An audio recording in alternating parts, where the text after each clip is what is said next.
In just another example of how the mainstream press is trying to paint Bernie Sanders and his support as either non-existent or negative in some way, MSNBC blatantly ignored Sanders, his presence at the Iowa steak fry. So watch this quick clip.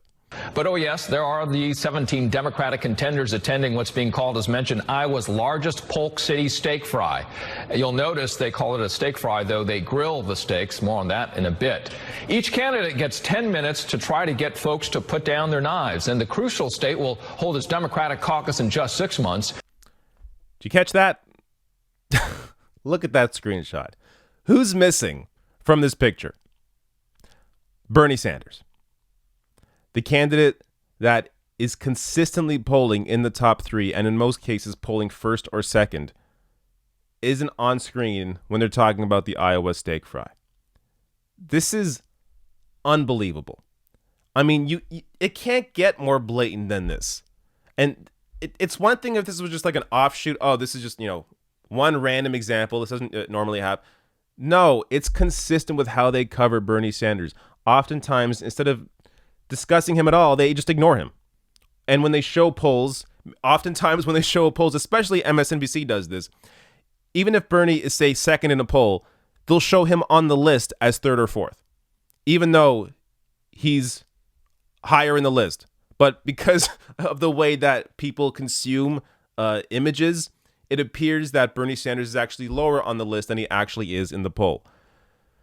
So this is, and by the way, in case there's any confusion here, yes, Bernie Sanders was at the Polk County Steak Fry. Here's the event page from the Bernie Sanders website.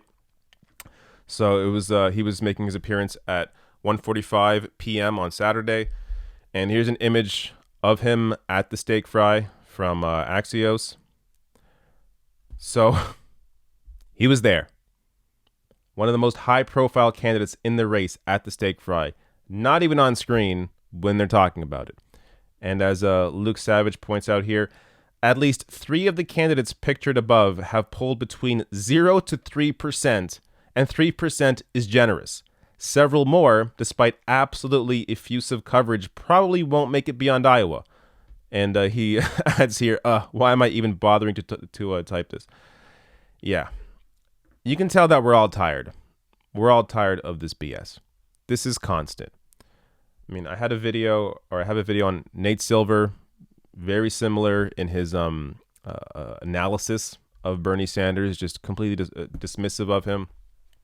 And again, I mean, I have countless, I can't even think of them all. I have countless videos. If you just type in Bernie Sanders or look at my media playlist on the channel, you will see various examples of how the media does this. And this is just one in yet another example of how the media is trying to paint the Bernie Sanders campaign.